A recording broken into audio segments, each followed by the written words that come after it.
What's up, Jets Nation, and welcome back to another episode of the Juicy Jet Podcast. I'm your host, Kevin Rooney, and we are just hours away from heading down to Baltimore, where the 2-8 New York Jets will head to face the 5-5 Baltimore Ravens. And we got a lot to talk about because there's a lot going on with both of these teams. So today what we're going to do is go through, obviously, the news and notes about both teams because there's so much happening between both the Ravens, and somehow the 2-8 Jets still have a lot to talk about. We'll talk about some of the matchups to watch. I will give you my 3 keys to a Jets victory. And then finally, we will wrap up with my final prediction. So this should be a fun one. Like, you went into this game, or maybe you went into this season, and you automatically threw the L on this game. Going to Baltimore, one of the best teams in the AFC, probably going to represent the AFC in potentially the Super Bowl. It's always them, the Bills, the Chiefs over the past few years. But boy, has the season taken a turn for the Baltimore Ravens. Now, they've climbed and scratched and clawed their way back to 5-5, and they're in it. They are right back at the top. They're competing with the Steelers. They're one game back in the division, but they're definitely not the Baltimore Ravens that you thought they were going to be. Kind of like how the Bills are now losing all these games, and the Chiefs aren't even in the playoff race.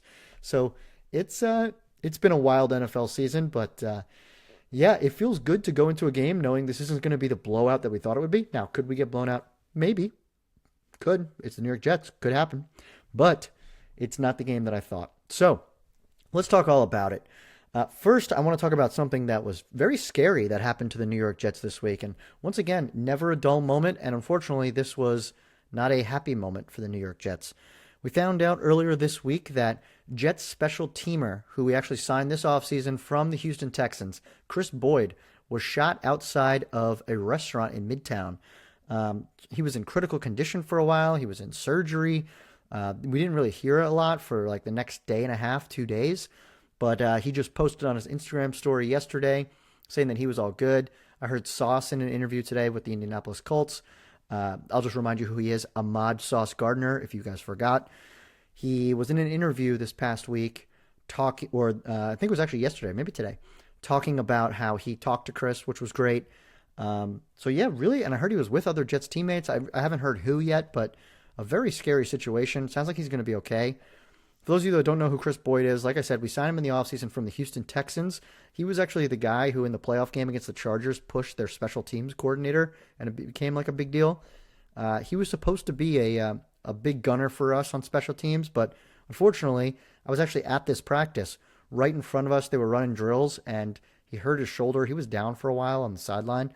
So you can kind of tell that I think he tore his rotator cuff and his season was over. So he hasn't played at all for the Jets, but still a very scary situation. And glad that Chris Boyd is doing okay because, man, we can only take so much tragedy in 1 year.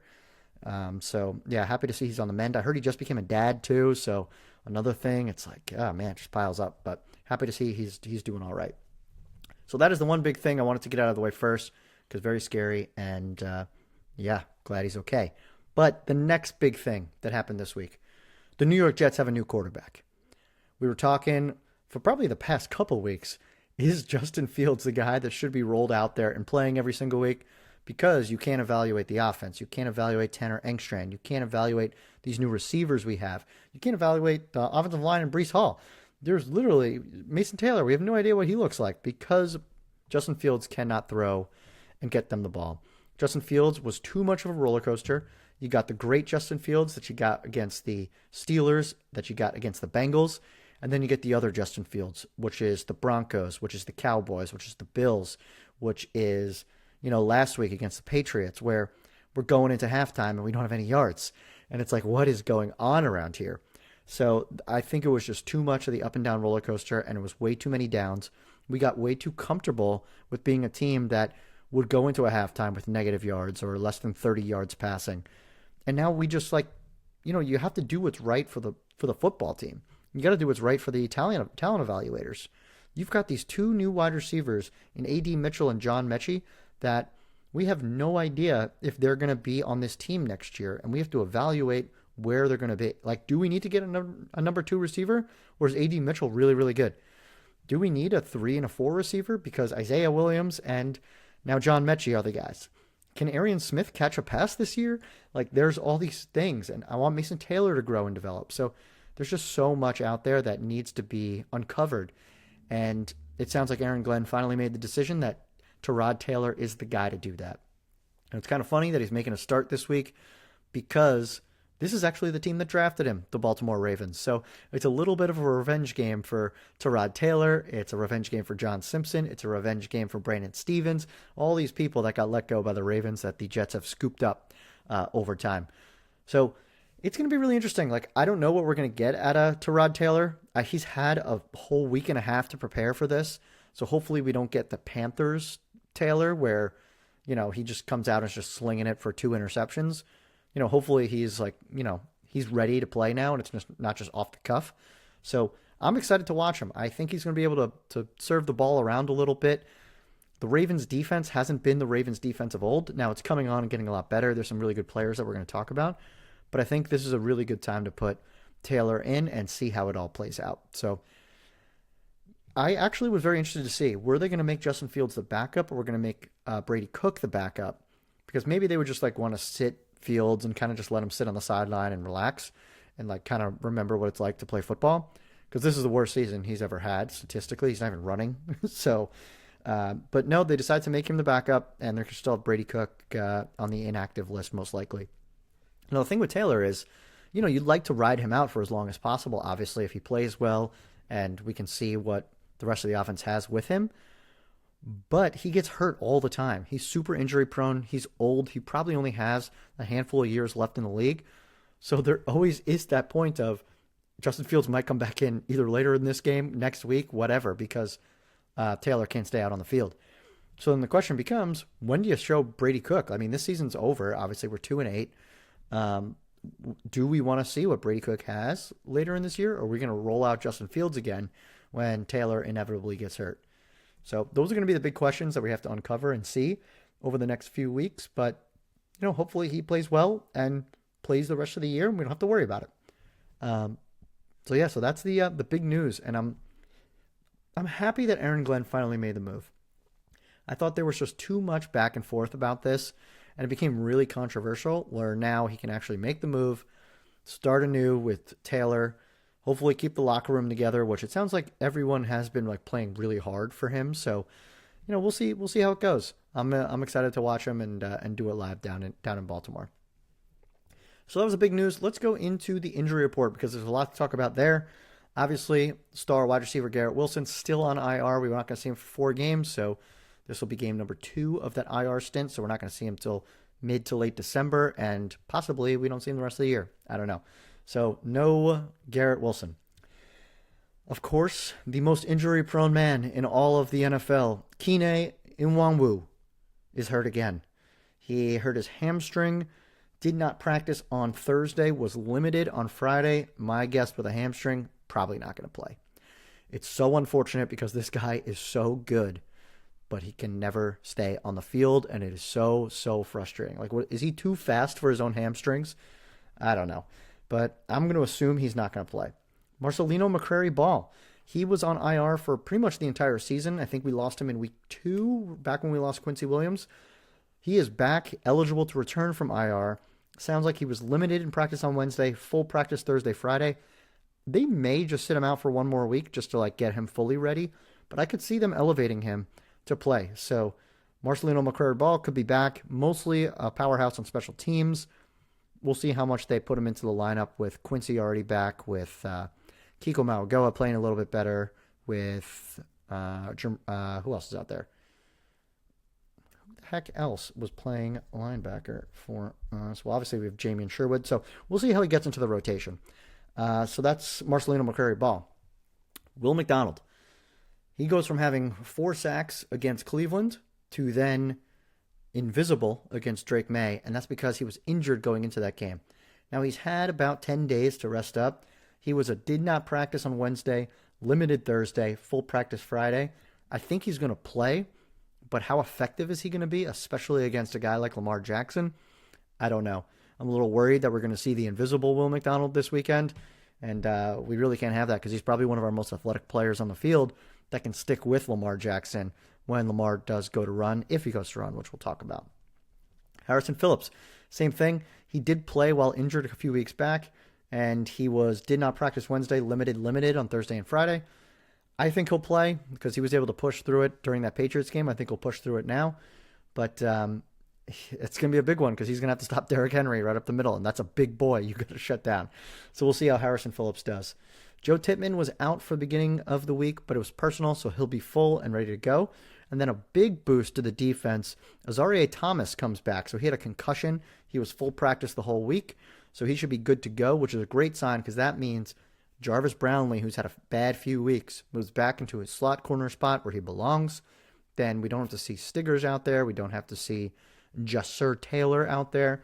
It's really just Azareye'h Thomas and Brandon Stevens. So our 1 and 2 corners are back out there, and then you got Jarvis Brownlee in the slot. So that is the Jets injury report. We will see come Sunday who will play and who will not, but I think the only people that potentially could be out are Keenan Nwanwu and Marcelino McCrary-Ball. The Baltimore Ravens have a ton of injuries. A lot of people across the injury report, but a lot of them are going to play. Some of the biggest players on their team as well. The big one, obviously, Lamar Jackson. Lamar Jackson didn't practice on Wednesday, but then came right back Thursday, Friday, full practice.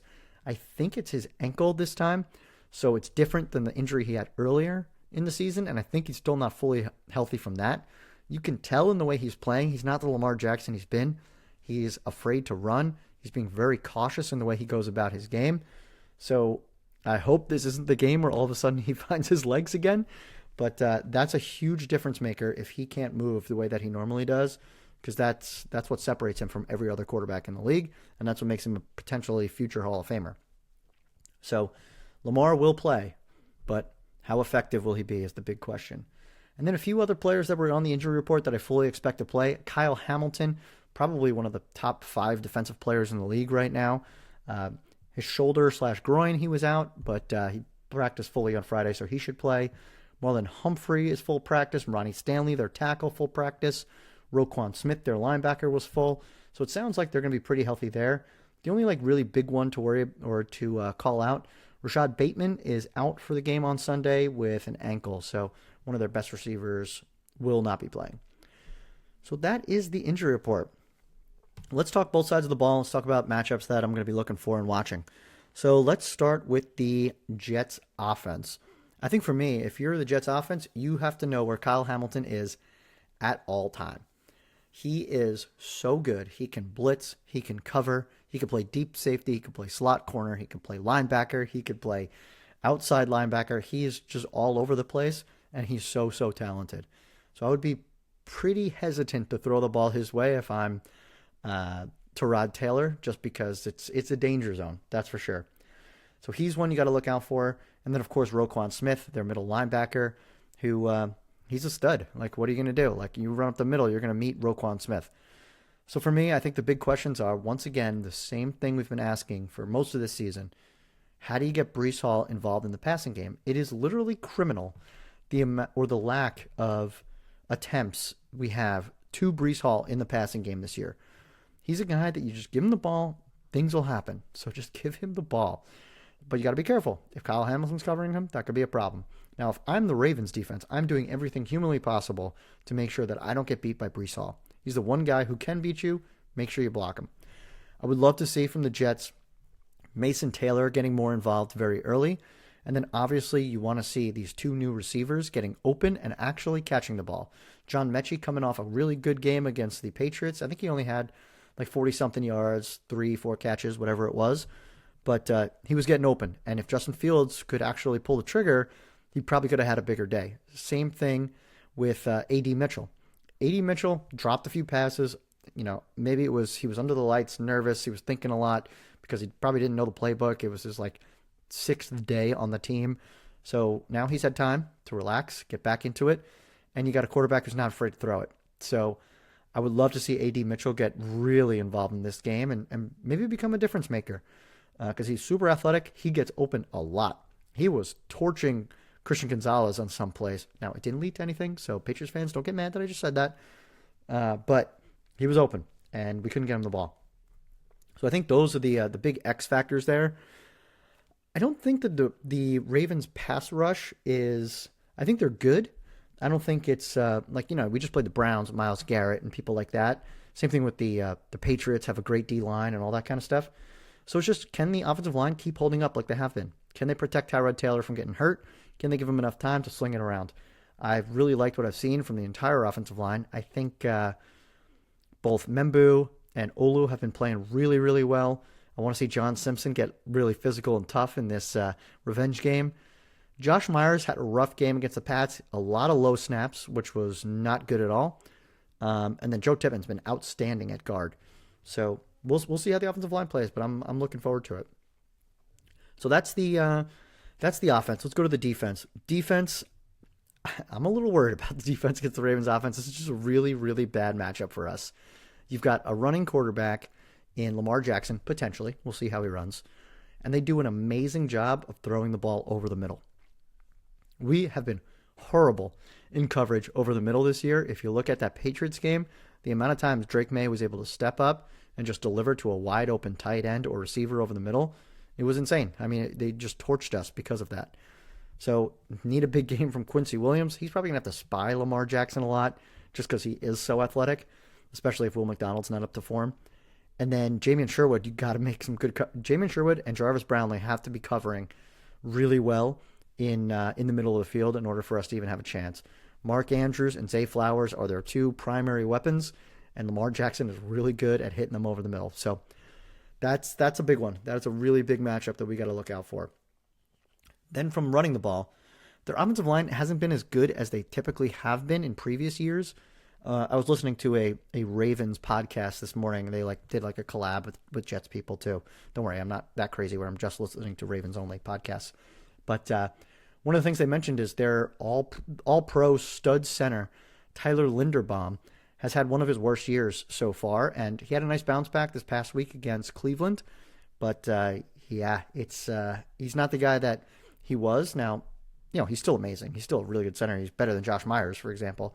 But they said that's been a problem this whole year for them. So we'll see if we can take advantage. I mean, we don't really have a lot of pass rushers right now. It's Jermaine Johnson still getting back into form, and then an injured Will McDonald. So who knows? We also did sign another defensive tackle, Kalen Saunders, this week. Just another huge body that you can put in the middle. So between Briggs, Phillips, Saunders, we'll see how they switch things up. And then Michael Clemens honestly hasn't been playing the worst I've ever seen. So just don't play him a lot of snaps and he'll be okay. Secondary, I really like. I want to see more from Malachi Moore. I want to see Azare Thomas now that he's back. And the big question is, can we get an interception? We have one turnover this year, just one. And we are what? We're 8-2. So 10 games in, and we have one turnover. Can we get one, please? D-line, put your hands up. Getting an interception is like luck half the time. I'm watching the Bills game the other night, and the Texans defense just puts their hands up, ball gets tipped at the line, easy pick for the defense. Why don't we get that? Why can't we we're like the unluckiest team ever, and we're still finishing all these games within one score without a quarterback who can throw. So this is what gives you hope about the future, is that we could possibly do that. Now, special teams. We have been dominating special teams this year, so I think we have the edge in special teams. Nick Folk hasn't missed. Obviously, Austin McNamara been a really good punter. Our kick returner and punt returners have been good over these past couple weeks. So I think we have the edge there, and we probably will for the rest of the year with every team we play. So let's get into my keys to the game. Now, there are some ones that you've heard before, so I'm going to bring them up again. Number 1, Breece Hall needs more than 4 catches. That's it. I'm just asking for 4, more than 4. So give me 5. I want 5 Breece Hall catches. If he can get the ball in his hands 5 times out of the backfield, catching the ball, I think we're going to be in a good spot. Because when he gets the ball in space, good things happen, and we just don't get him the ball in space enough. I'm telling you, it was criminal the way we used him last week and the way we've used him in previous weeks. Look at that Browns game. He actually got the ball and made things happen. He had a 45-yard screen pass for a touchdown. That's the Breece Hall I want to see. So Breece Hall over 4 catches, which means we'll say over 4.5 catches. So he needs to have 5. He's got to have 5 catches. Number 2, the defense. Can the defense get a turnover? And by turnover, I want an interception. I want to pick off Lamar Jackson. If you pick him off, we can finally set the offense up in a good position. Think about it. There's only been one time this year that the offense hasn't been on the other side of the 50 because of a turnover. And it happened in that Broncos game, and Justin Fields threw for negative yards in that game. So we had to kick a field goal. But now we have Tyrod Taylor, so we could see what happens. Please get an interception. And then my last one. We did this with the Cleveland game with the tight ends, where we said 2 tight ends under 100 yards. We did this with the Bengals game, where we said the 2 receivers, Higgins and Chase, under 150 yards. I'm going to do this again with Zay Flowers and Mark Andrews, under 100 yards receiving combined. So that's going to be a really tough one. Maybe we'll do 125. Less than 125 yards receiving combined, because if you can shut them down, they're going to have to run with Derrick Henry. And Derrick Henry, he'll burst one every now and then, but he hasn't been the short yardage back that he's been in the past, and he just hasn't looked the same. So that's where I'm sitting. So we said Breece Hall over 4.5 catches, interception by the defense, and then under 125 yards receiving from Mark Andrews and Zay Flowers combined. Now let's get into the predictions. Now, remember, we talked about it. This is a revenge game. Tyrod Taylor, Brandon Stevens. We got John Simpson, all ex-Ravens. Can we step up and make some big plays to win this game? Now, one little historical thing I should tell you about. The Ravens are we have one of the worst records against the Ravens out of any team in the league. I think it's the Eagles 1 and the Ravens are probably 2. Now, the Ravens haven't been around that long, but I think we've only beaten them like twice. So, historically, not good. But we'll see. Can we pull it off? Now, my big thing is coaching. From a coaching perspective, the team has really been playing hard. I haven't seen the give up. I think we're getting better. I saw in the Patriots game, there were some times where the penalties started to rack up, like all that stuff that annoys us. Lack of turnovers, all those things. That's frustrating. The drops, all that. But I think they're really playing hard for Aaron Glenn, and I don't think this is going to be a blowout. I don't see the blowout coming anymore just because of how hard they're playing and how much more physical they are and how much they're, doing the things that they need to do to stay in a game. So I'm not predicting a blowout. I do think the Jets do fall to 2-9, and somehow the Ravens get tied for first in their division after all those losses they had to start the year and go to, 6-5, I think that would be. I think the Jets keep it close, but I think the Ravens pull away at the end. We just don't have enough firepower to keep up with them, and it's kind of like the Patriot game, where they're just a better team. We don't have the talent yet. We could stick around because we're a professional football team that's going to play hard, but we can't pull it out in the end because we just don't have the talent, especially with no Garrett Wilson playing. So I had the Jets losing this game 31-24. So they actually cover the spread. So I would take the Jets. I think it's 13.5 is the spread right now.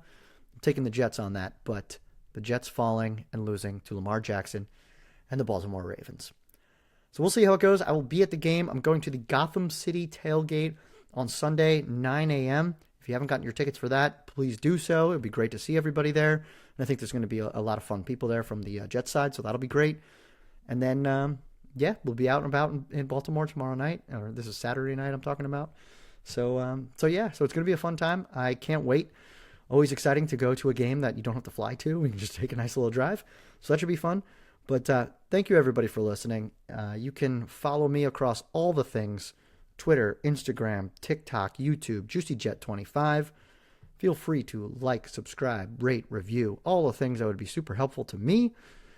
And then leave a comment. Tell me what you think. And I'll be back probably Monday night, I'm going to say, with a review of the game. I think I'm riding back right after the game Sunday night, right back to New York. So it should be a nice quick trip. But I hope everybody enjoys the game Sunday. Supposed to be nice weather down there. We'll see how it goes. Crab cakes and football. That's what Maryland does. I hope you enjoy, and we will talk again soon. See ya.